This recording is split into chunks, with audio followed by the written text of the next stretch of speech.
Okay, so now we're looking up under our last person.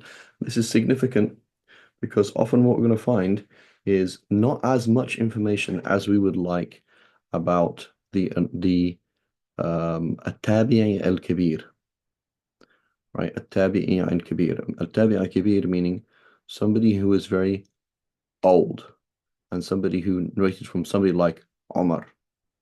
Okay, so you can imagine someone like Zuhri, who was born in the year 50, 51, something like that, and he narrates from people like Anas, right, and people like Aisha radiallahu anhuma, then and that's a teacher of Imam Malik. That person is very young, okay, and they are late, and therefore there's lots more room for error, and we need to know more information. But often with the earlier people, we don't have that much information. And I'm pretty sure we did look him up because I believe some of the scholars think he's actually a Sahabi. But anyway, let's look him up. Al-Qama. A-L-M. Al-Qama ibn. It's either Al-Qama ibn Al-Qama or Al-Qama ibn Abi Al-Qama. I can't remember. And inshallah we'll find him.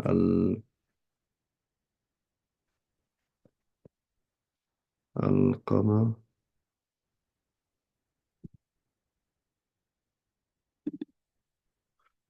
I spotlight myself.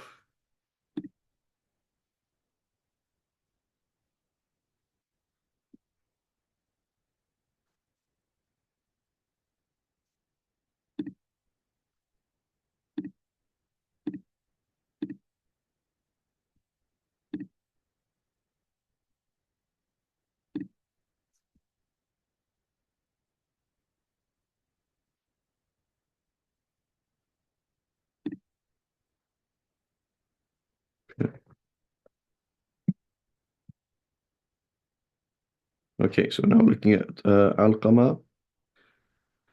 Al-Qama ibn Waqqas. Al-Qama ibn Amr. Al-Qama ibn Qais. Al-Qama ibn Marthad. Al-Qama ibn Abi Al-Qama. So here he is. Where is it?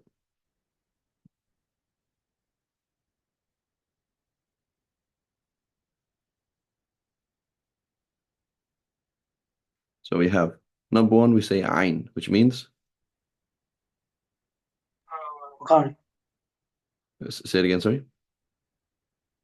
Bukhari. So Ain means from Jama'ah, and it means, or Jami', which means we find him in the six books.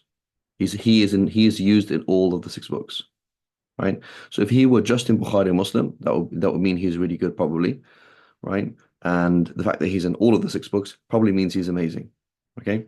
So Alqama ibn Abi Alqama, okay, is his so and so, freed slave of Aisha, روى عن أمه مرجانة وأنس بن مالك وسعد ibn سعيد المسيب والأعرج وهذا. This can't be this person we're talking about because the chain was what? The chain was how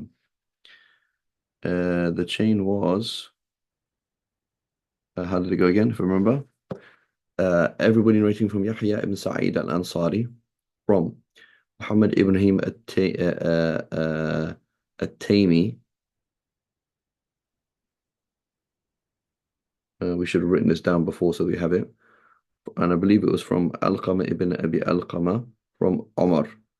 But here it's not even, he's narrating from young Sahaba. Look, he's narrating from even Tabi'in, so this is not the person we're looking at all. So who can remind us then, how did we find the chain to begin with? How did we find the Madar anyway? Remember, that was the first thing we did. Be like, okay, where does everything revolve around and who are the people it goes through? Which book do we look in for that?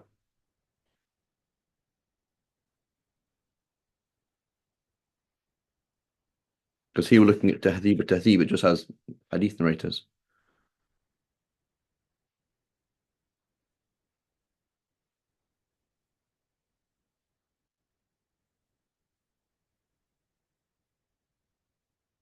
Tuhfatul Ashraf, right? Because Good. it will tell us. Yeah. Tuhfat al-Ashraf. So let's just do that process again, just because it's useful. So I know the hadith is إنما الأعمال بالنيات. If I know the narrator, then I can go straight to Umar. If I don't know the narrator, then I can go into the Faharis and say, okay, look into the Faharis of Tuhta Ashraf, find the hadith إنما الأعمال بالنيات, or at least the taraf of it, right? The uh, uh, the beginning of the hadith. Look it up. But I'm going to look under Umar again. I'm going to look up, find the hadith again, right? Let's just pause this. I'm going to open it. I'm going to go through this process again. I'm just going to leave that to the side and find Umar. Where was Umar? Oh, so that it was. Where was Umar again? It's like volume 4 or something. I'm just looking now at my Tuhfat al-Ashraf.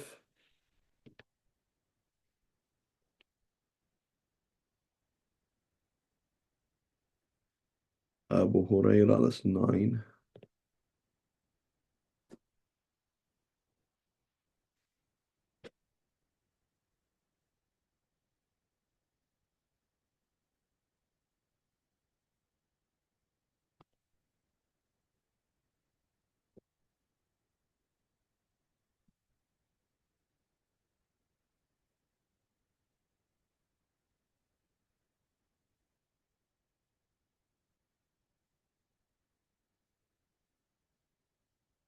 Oh, it looks like it's going to be the 6.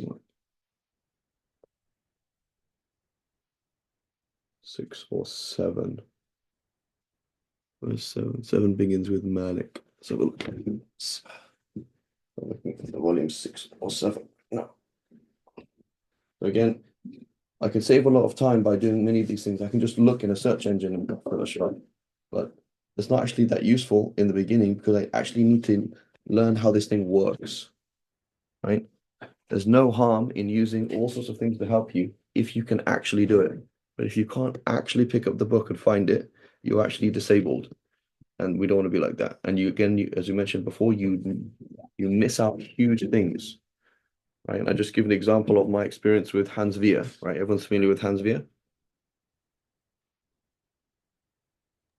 Oh, that was Yes, it is. yes, Right? it is. So I remember, when I was like, 17, 18, wasting time and not doing my high school homework by just reading Hans Vier. And you learn so much from Hans Vier, right? And what comes before that word that you're looking for and the word that comes after the word that you're looking for.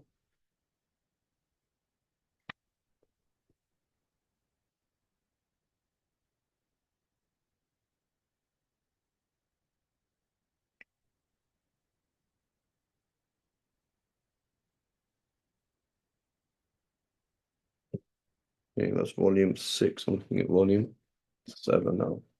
It says volume, oh, that's volume 8. Where's volume 7? Oh, it's there. That's fine. Okay, so I'm in volume 7. And I have Omar here. Omar al-Khattab. Here we go. Look.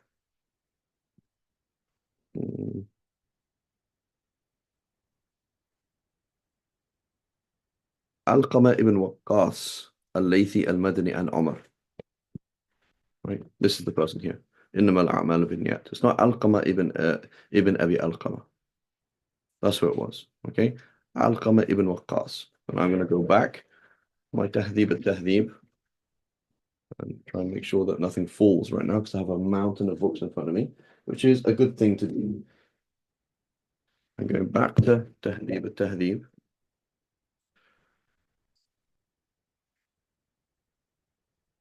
And I want Alqama ibn Waqqas.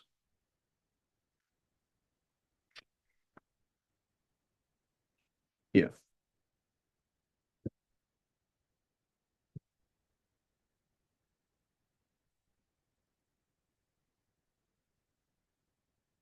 The camera keeps going on.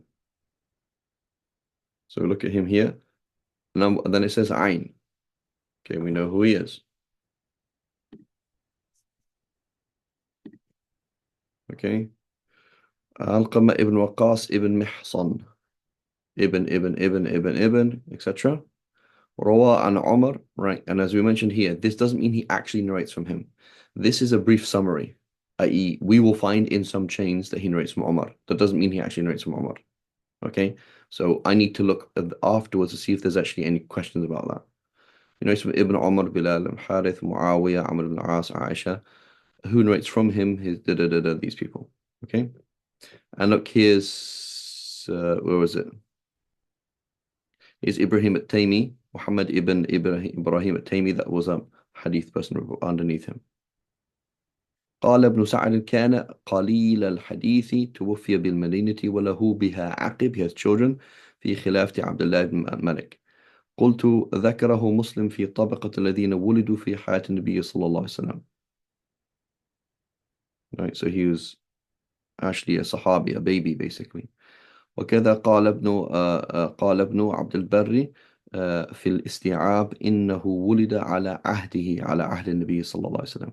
So he's very old, right? So he's actually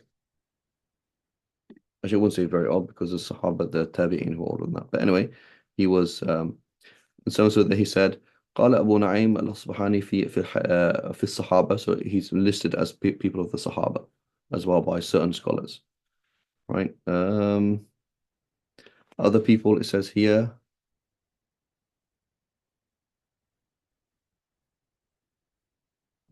and then he mentions as well, Ibn Hajar mentions that he could be a Sahabi. وقد ذكره ابن حبان في ثقات التابعين. Okay. So, but there is no criticism whatsoever about him. All we know is that he was reliable. And in fact, we don't even see a single quote. So in terms of saying he was, so all we have here is Nasa'i saying ثقة. Sorry, not clear there. Nasa'i saying ثقة. And that's it. So Ibn Hibban mentions him in his thiqat, but Ibn Hibban mentions tons of people in his kitab al-thiqat. That doesn't mean that much. But we don't have any discussion here. There's no debate, is he reliable or not? There's no issue about his mistakes. There's nothing. Okay? And in fact, he doesn't have that many hadith either. So the question is, where's the discussion? I don't know, what criterion did you use to say he was reliable?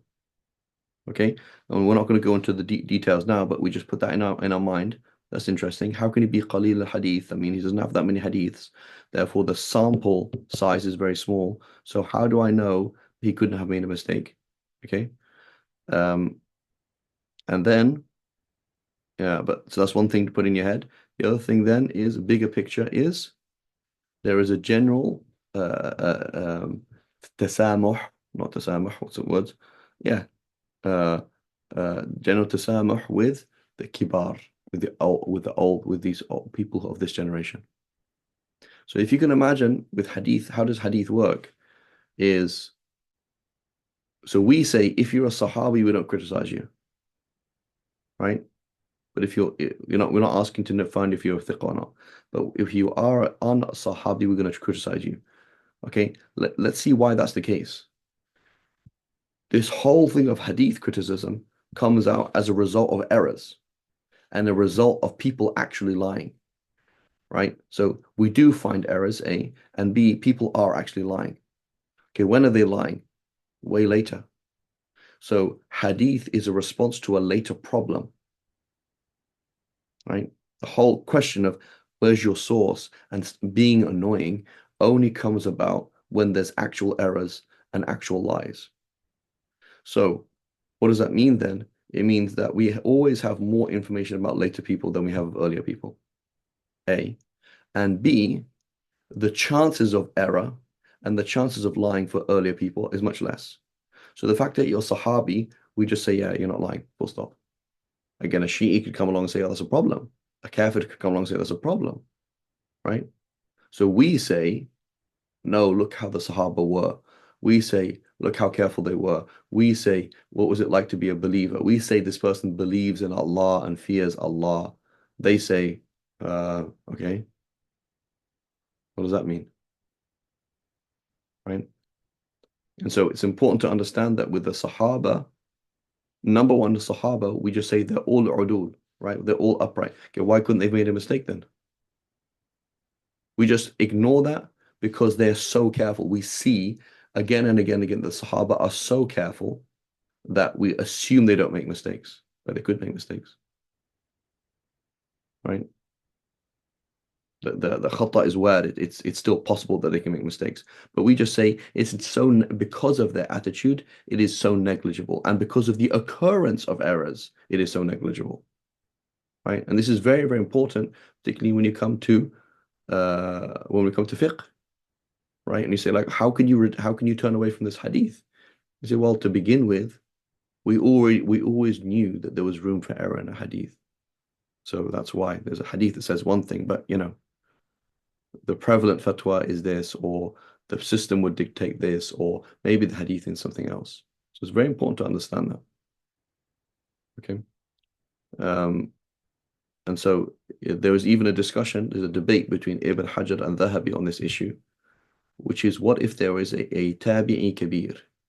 So this person is again from perhaps he's mukhadram, perhaps he was alive during the time of the Prophet ﷺ, he never saw the Prophet ﷺ, maybe just after that. He's very, very early. He narrates from the old Sahaba. And we know who he is, but he is what's called mastur al-hal. He is of unknown level, like is he a thiq or not? So it's not that he's known to be weak, that's fine, but he's not known, right? And Imam al-Dhahabi, following the general tack of muhaddithin is, oh, if he's old, he's fine. That's something we see. So just have that in our mind. So again, we mentioned last week, إِنَّمَا الْأَعْمَالُ بِالنِّيَّاتِ is a very interesting hadith because people are familiar with it, because it's mutawatir later on, it's not mutawatir in the beginning, because we could even do tada'if of it if you wanted. You could come along and say, I think this hadith is weak, right? Not just to be annoying. You could say, well, we found a quote about one of them, was it Muhammad ibn Ibrahim or Yahya ibn Sa'id? One of them said, oh yeah, he has weird hadiths. Somebody said, Imam Ahmad said he has weird hadiths. And here as well, they say he's Qalil hadith. So Qalil hadith is a problem, right? And only Nasa'i called him thiqa, and I come along and say the hadith is weak. You can do that, right? With being if you're very selective with the information you use, right, and you don't rely on the authority of scholarship, you could come along and change the deen quite easily. It's not that difficult. And so, thing to take away then, generally speaking, people who are very early on, right, and narrating for the people who are narrating from the most of their narrations are from the Sahaba, and they are very early on. Often we don't have that much information, and B, there isn't much information. We don't even care about that information. I just want to know who he is, that's all. And here, this person is arguably a Sahabi, so then it doesn't really matter. But if he isn't a Sahabi, then it does matter, and there isn't much information, and yet nobody seems to care. Nobody seems to make an issue of it.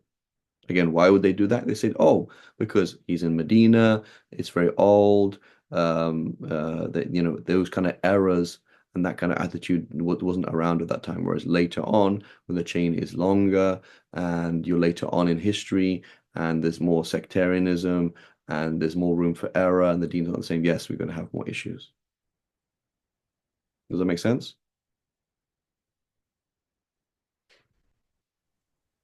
yes, the city was Ibn Hibban, the one who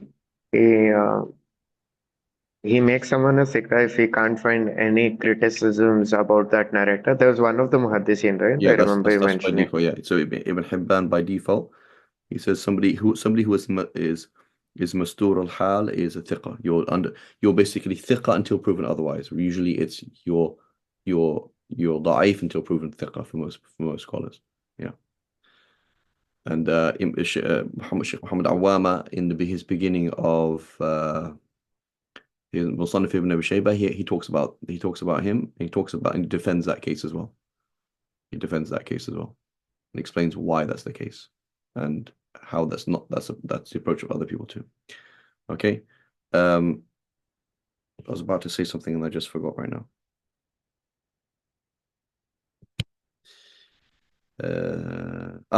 What's this got to do with the mursal hadith then?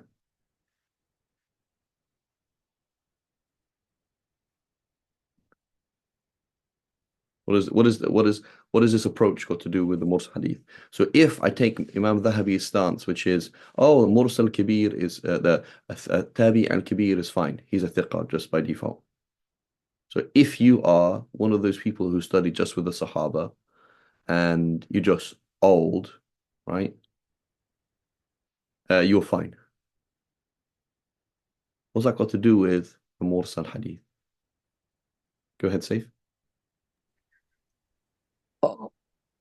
In this case, I guess if it's in the case of the Mursal Hadith, if you're old, which means you've probably narrated from the Sahaba, which means you're probably upright, you've probably narrated from the Sahaba. Exactly, right? So I come along and say, oh, Zayd ibn Aslam, who's he narrating from? So I don't know. Go, well, A, he's in Medina, less errors.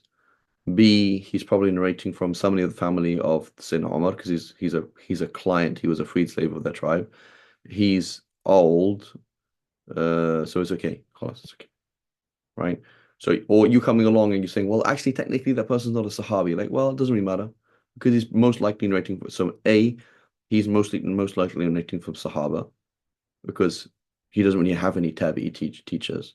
A, and then B, he's reliable because he's of that era. So now I come along and start criticizing, and you're like, you're just being overcritical for no reason, right? So again, this is why I repeat. You come along and say, why am I Shafi? Because you only follow Sahih Hadiths. What is a Sahih Hadith? And why would you not follow Mursal Hadith? You actually don't know what we're talking about, right? Because you're not in it. You're not here seeing these things. So seeing this page helps you understand madhahib, helps you understand what is a hadith, helps you understand so many things. Sectarianism, there's so many things. There's so many gems in this book, right? And you can look at, obviously, there's a million things you can read, but just looking at this thing, this is how different is this to understanding good or bad, right? He's good or bad narrator. That's a totally different picture. Go ahead, say if you had another question. Yeah, so for us in this case, like as you mentioned, SCD, like in this case, you mentioned that if you will open the books and selectively pick up comments like of a narrator, for example, Imam Ahmad saying that Yahya ibn Sa'id has narrated weird hadiths, so on and so forth, and we selectively pick and choose statements, then you can maybe like go and make any hadith weak. So I guess the question is, like from a broader point of view, are we basically coming to the conclusion that like fiqh, I guess, was preserved by the consensus of the scholars, the practice of like of the people, basically that just trickled down generation of generation, and then we codified that in some ways.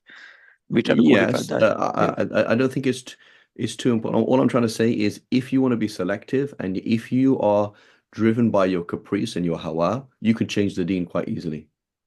right, You could come along and say, change this and change that. And that's important because people think things are black and white to begin with. It's not even black and white to begin with. So the fact that I could actually make this hadith weak means that every single discussion in fiqh and every single discussion in hadith is in reality, it's you're looking at it as a yes or no, and I'm looking at it as a spectrum. And roughly, where is it right, in that spectrum? Like, just for example, the Hanafis, makruh, tahrimi, like, why didn't you call it haram then? That whole thing is indicative of the fact that I don't even know if it's A or B. I'm not saying it's A or B. I'm saying it's here. It's kind of there, right? And this hadith is more likely this, more likely that. The whole taqseem, just dividing hadiths into sahih, hasan, and da'if. You noticed how the scholars didn't even really do that. So yes, it's sahih Bukhari, yes, but he's not saying every single hadith that's not in sahih Bukhari is not sahih, right? So for us, when we first start studying hadith, they're like, hey, why didn't everybody just put the hadith into these three categories? And you're like, well, that's just not really how they worked. Nasa'i doesn't really do that. Nasa'i is showing you who is most likely wrong or who's making more of an error. But he's not showing you which hadith is sahih, which hadith is hasan, which hadith is da'if. They're not even doing that because they're right. looking at a spectrum, kind of which side of that spectrum is it on, right? So anyway, So I we guess, don't want to we don't want to get too things, but the more we read, the more we're going to see, oh my God, I know what you're talking about. so I guess in this point of view, like I guess in this hadith, Sahih Bukhari basically saying it is very likely to be the case that this is Sahih, but there's room for error, basically. Yeah. But it's So very is likely it to be. possible that the Prophet sallallahu alaihi wasallam didn't say these words? It is possible. How likely? Very unlikely. Right. Okay. Is it possible that he didn't mean what you just understood from it? So I come along and I say, إنما الأعمال بالنيات والوضوء عمل فلا وضوء إلا بنية فإنما الوضوء بالنية. Okay. So my logical conclusion that you can't make wudu without a niyyah, I'm going to come along and say, if you're a Hanafi and you say that you can make wudu without a niyyah, you are a kafir. What is wrong with that?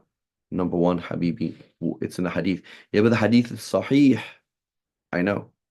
But can you see the room for error? Say, oh yeah, I get you. Thank you.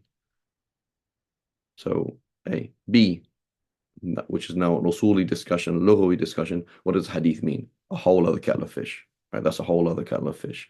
How, that the hadith innamal a'malu binniyat does not necessarily, even if the Prophet said it right in front of you right now, does not necessarily mean that there's no wudu without a niyyah. It doesn't necessarily mean that, because perhaps what the Prophet meant is you don't get the reward. It's not perfect. It's not this. It's not that. There's many things he could mean by it. Right? But so that's a whole different discussion. But in terms of just the sihha, right? You're looking at a hadith like this impossible. Like if the Prophet did this, I don't know what you're saying. You're crazy, right? And then you come along and say, oh, actually, it's not that clear, right? Okay, so we finish that inshallah. Let's now move on to. So we looked at innamal a'malu binniyat, inshallah. We have a good idea about that. And so we know it becomes mutawatir from Yahya ibn Sa'id al-Ansari, but before him, it's not. It's not. Okay. Abdullah, can I ask you to just turn your camera off because I tried to put my spotlight on me, but otherwise it keeps your camera keeps coming up as well. Okay. Okay. So now we can look at another hadith, which is al-udhunani min al-rats. I put it on the group some time ago.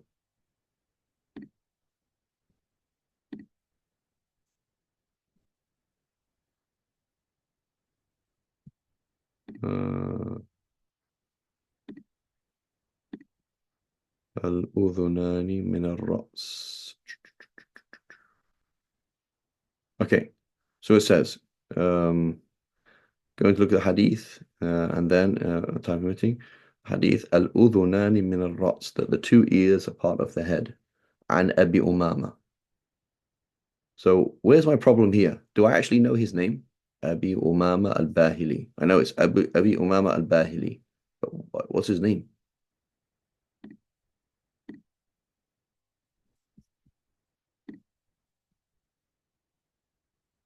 Like, how am I gonna solve this problem? I don't know his name. So I know that if I know that the process I'm gonna have is I know that it's in the 6 books. I know the taraf of the hadith. I know the beginning of the hadith. Okay, and I know the narrator. So therefore, I can go to Abu Umam Bahli. But if I don't know his name, how am I gonna find it?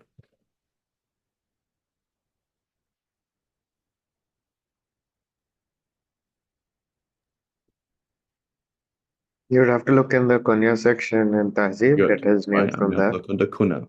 So if I'm looking up his name in Tahdhib al-Tahdhib, I'm going to go to Kuna and he's going to tell me what it is. Kuna, he's going to say Abu Umama, his name is so and so, such and such, right? Now, if I'm looking up in Tuhfat al-Ashraf, then I'm going to look there as well. I could try and look in the Kuna as well. So he's going to be somewhere. What's going to happen is it's going to go through men, and it's going to go to Ya, and then it's going to go to Kuna and Al-Qab. So and so Al-Hadrami, so and so Al-A'mash, so and so Al-A'raj. These are called Al-Qab. And then it's going to go to Kuna, Abu so and so, so and so, right? So I'm looking at here, 9, it goes Abu Huraira, and then it says, so in my 10 it says, on Tuhfat al-Ashraf it says Abu Huraira, right? And then it says, so volume 9 of Tuhfat al-Ashraf is just Abu Huraira. But volume 8 is Abu Hashim. So I'm actually going to look under Abu Umama because that's Abu Hamza, right? So I'm looking under volume 8 to try and see if I can find Abu Umama al-Bahili.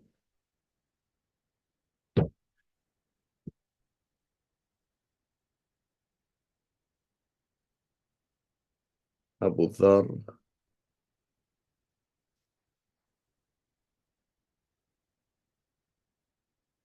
Abu Azim.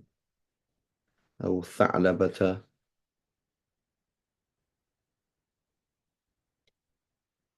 Abu al-Azhar. Abu Umama. Abu Umayyah.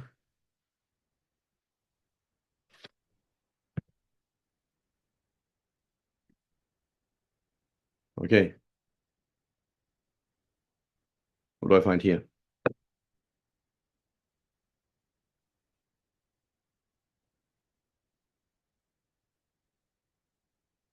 What did I find? You got his name. Okay, so I found. So it says Min Musnadi. So this is, I looked under Abu Umama. I found him here in this chapter, but he says, by the way, you're in the wrong place. Abi Umama al-Bahili, wasmuhu Sadi ibn Ajlan. Okay, fantastic. He says, وتقدم في حرف الصاد. Go back to Sad. Okay, Jazakumullah khair. That was useful. Okay. So now I'm going to go back to Sad. So that's going to be somewhere in the beginning, so like volume 4 or something like that.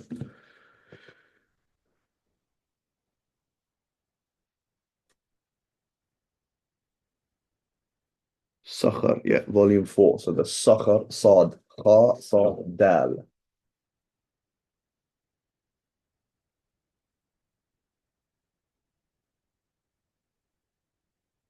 There we go. So now I'm trying to find the hadith, and I'm going to try and find the I'm going to try and find the madar of the hadith, right? I'm going to try and find this hadith here. It's going to give me the madar. Okay, so I'm going to go. I don't think it has that many hadiths. So just maybe go back to the beginning. Al-udhunani min al-ra's.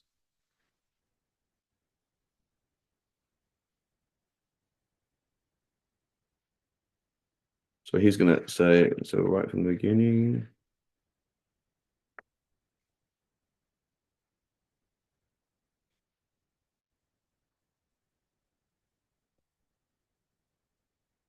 No. He gives me his whole name.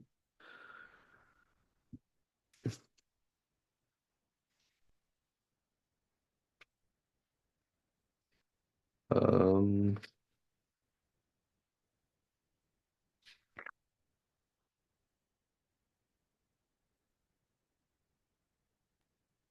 See, which book are you using right now, if I may ask?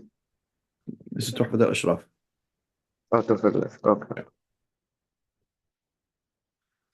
So hadith after hadith. So I'm just going through hadith after hadith because I don't know who narrates from him, so I can't go to the section of so and so from so and so. He just said I got to look through the whole thing so far. So I'm flicking through, and it's going to have new section so and so from him.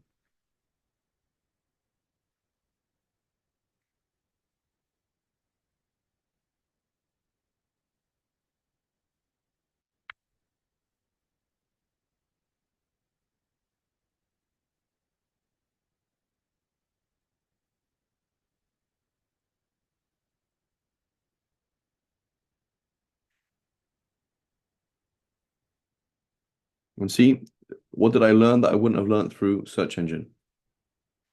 إن الأمير إذا ابتغى الريبة في الناس أفسدهم. So how useful is that to my research right now? It's not. But I'm a very different person when I see things connected to it. Now in my head, oh yeah, that's such an amazing hadith, right? How is it useful as a parent? إذا ابتغى الريبة, when you start ferreting out people's questionable things, what do you do to them?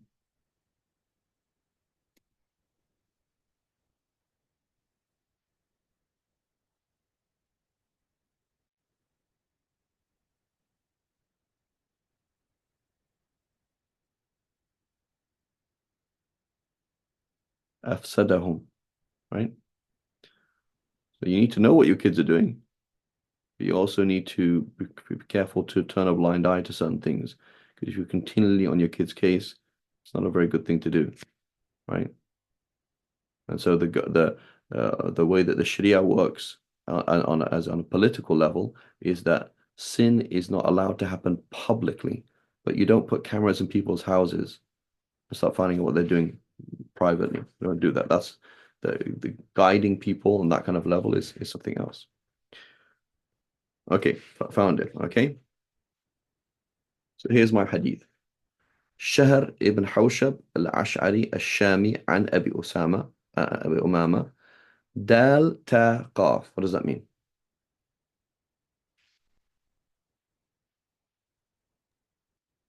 Dawud, Tirmidhi, Ibn Majah. قاف قزويني, right? Because Ibn Majah is from Qazwin, right? So قاف for Ibn Majah. Okay. حديث في ذكر وضوء رسول الله صلى الله عليه وسلم قال وكان يمسح المأقين قال والأذنان من الرأس. Okay, so now he's going to tell me where it is in Abu Dawood, where it is in Tirmidhi, where it is in Ibn Majah. Okay, and I'm going to find the madar from this. Okay, so it says Fit Tahara, which chapter is it in? Now, does it give, did Al-Hafidh Mizzi give this hadith number? No. Hafidh Mizzi does not give the hadith number in Ibn Majah. Right? He just says which chapter is in Ibn Majah. And Sulaiman ibn Harb wa Musaddad wa Qutayba, so that's three of them. ثلاثتهم عن حماد بن زيد عن سنان بن ربيعة وقال قتيبة عن سنان أبي ربيعة. So there's an issue here to begin with the name. عنه أي عن شهر بن حوشب العشعري به with the chain. وفي حديث سليمان يقولها أبو أمامة. The words are being said by Abu Umama. وقال أي الأذنان من الرأس. وقال قتيبة وقال حماد لا أدري أهو من قول النبي صلى الله عليه وسلم أو أبي أمامة يعني قصة الأذنين. Okay, so one narration mentions this discussion. تاء وفيه عن قتيبة بإسناده with the same chain. So that's عن حماد بن زيد عن سنان أبي ربيعة, that's Qatada's chain, from Shahr ibn Hawshab, from Abi Umama. توضأ النبي صلى الله عليه وسلم فغسل وجهه ثلاثا ويديه ثلاثا ومسح رأسه وقال الأذنان من الرأس. ثم ذكر قول حماد وقال عن سنان ابن ربيعة. قال تاء قال الترمذي هذا حديث ليس إسناده بذاك القائم. It's not that amazing. قاف عن محمد ibn زياد عن حماد ibn زيد بإسناده. So Hamad ibn Zayd is the same thing. أن رسول الله صلى الله عليه وسلم قال الأذنان من رأس وكان يمسح رأسه مرة وكان يمسح المأقين. The eyes. What's it called? The area next to the end of your eye next to your nose, whatever it's called. Tear duct. I don't know if that's the tear duct. I'm not sure. Anyway, so where does the hadith all go through?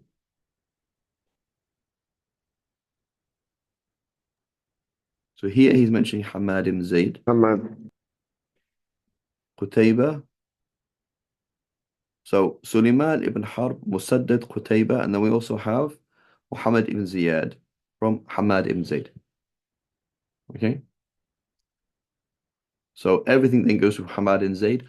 I don't need to know how amazing or how unamazing Muhammad ibn Ziyad, Qutayba ibn Sa'id is, Musaddad or Sulaiman ibn Harb. I don't need to know who those people are. Right? And so and what we're going to find then is with this idea of the hadith is that when the muhaddithin refer to a hadith, they refer to the hadith with its madar.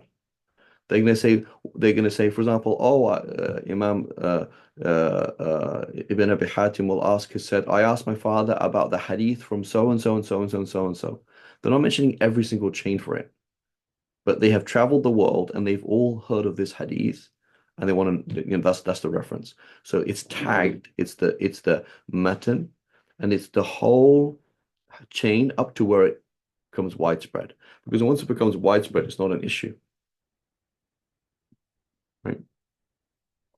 And also, you have to understand that means that being widespread is a normal thing for somebody in the middle of the third century.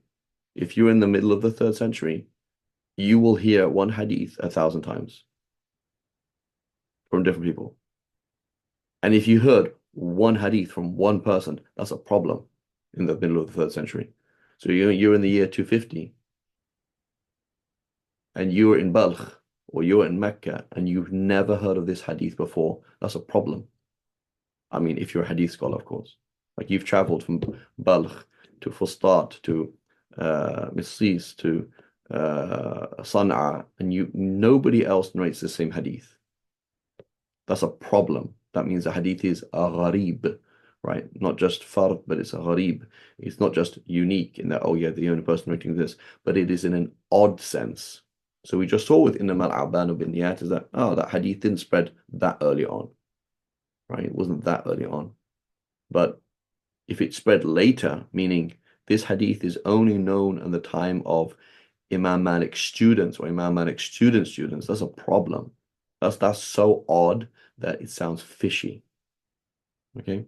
So anyway, that's what we see here. So let's draw this up, inshallah. We obviously have a problem with the name. Is it Sinan ibn Rabi'a or Sinan? What is it? Sinan Abu Rabi'a, right? That's the debate. Sinan ibn Rabi'a or Sinan Abi Rabi'a, one of the two, right? And we also see the issue that Hamad ibn Zayd says, I don't know, is it with the words of Abu Umama or not? So there's a whole discussion here. Is it marfu or is it mawquf? That's a whole other discussion. Okay, so let's draw it up, inshallah.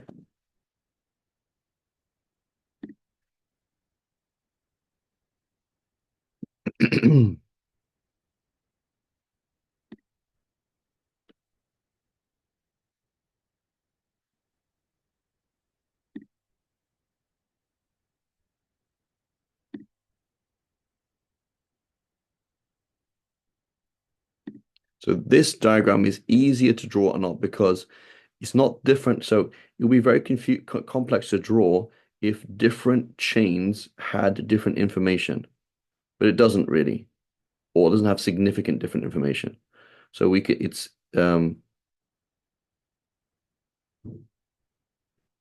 so for example, they all go through Hamad ibn Zayd, and at least, and it's in one, it says Hamad ibn Zayd, I don't know. Now, if there were different, one narrator from Hamad ibn Zayd is saying good, and the other one is saying saying it's the words of the Prophet, and the other one isn't, then that would be a problem. This would be harder to draw the diagram because we would have to have that. So here I can say, for example, where is it?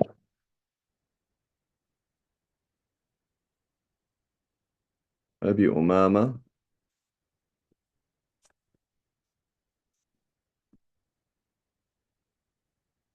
marfu'an aw mawqufan. I can put it here, because the madar is like that. It's all one message. It is already debated by all of them. Marfu'an aw mawqufan. But we already know there's a debate. But it's not, for example, that one person at the bottom narrated it one way and the other person a different way. Okay. Then who comes underneath Abi Umama? Who narrates it from him?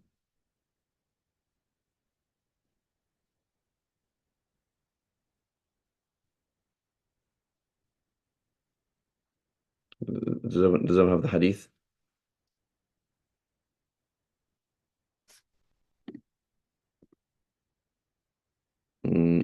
Let's the person who rates it from Abu Umama is Sinan.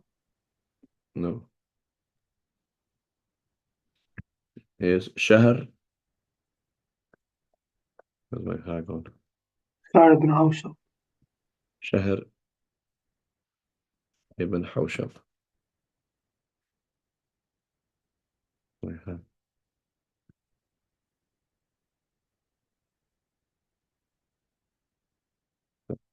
Shahr ibn Hawshab.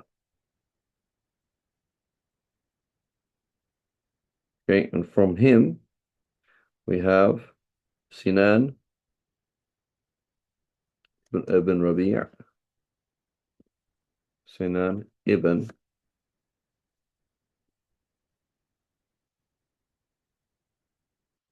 slash Abi Rabi'a.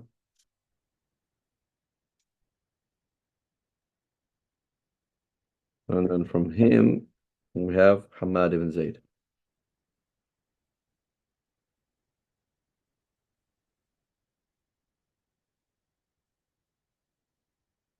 Okay, that is our picture. So that's the madar of the hadith. It doesn't matter. So now why is this important? Because we have finding the madar, we have now traveled in time. We have skipped the 20th century, 19th century, 15th century. We've gone back and back and back. And now we are with Hamad ibn Zayd. How did we get there? Because of the bifurcation, or in reality, quadrification, whatever you want to call it, how the chain spread out. So someone comes along and says, yeah, I don't believe any of this stuff. So what are you talking about? You don't believe any of this stuff. So they're all made it up. What? So, does Tirmidhi even know Abu Dawud? I don't know if they even know each other. So you can't come along and say all of this is made up. You could say that Hamad made it up, and that's fine. So then I'm going to zoom into Hamad and say, okay, Hamad, you're a liar. So, okay, let's look at his life. Oh, he probably is a liar. So, well, he's probably, made up the religion for his sect. Okay, what sect is he from? Which government is he working for? He's not working for anybody. He's not working for anyone, any part of any group particularly. And we have information about it. So you can't come along and just say he's a liar, right? But so this is how the process begins. We are literally here back in time, right? So again, we were talking last week about da'wah, right? And using like innamal a'malu binniyat, talking to a non-Muslim, talking to someone. Like this whole process is very important. It's because what I'm doing right now, you Jew, you Buddhist, you Sikh, you Christian cannot do what I'm doing right now. You cannot go back in time and find out key narrators from Matthew and find out whether or not they were reliable or find out any information. You're just kind of looking at the language, looking at the manuscript, trying to hazard a guess. But you don't, you're not really, we're doing something. We're actually picking up things. You don't actually have any idea what's going on. Okay, inshallah, we'll stop here. And next week, then we will. So we now close our book. We already know, um,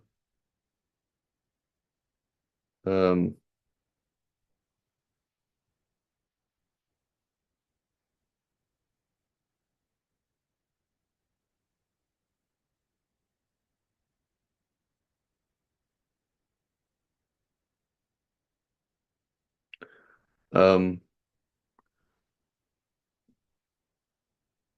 so we have the picture of the Madar. We know it all goes to Hamad and Zayd. So now next week we pick up Tahdhib and go through one by one. Are they thiqat? Did they narrate from each other? Right? But the whole issue of ilal, this is totally different. Because we don't have any contradiction to begin with. We don't have any issues going on here. There's no like gross inconsistencies that really, it's very simple. It's like, is this reliable or not? Are these the words of the Prophet or not? It's quite easy. Okay. جزاكم الخير. صلى الله على سيدنا محمد وعلى آله وصحبه وسلم. سبحان الله وبحمدك أشهد أن لا إله إلا أنت نستغفرك ونتوب إليك. جزاك الله خيرا. بارك فيك.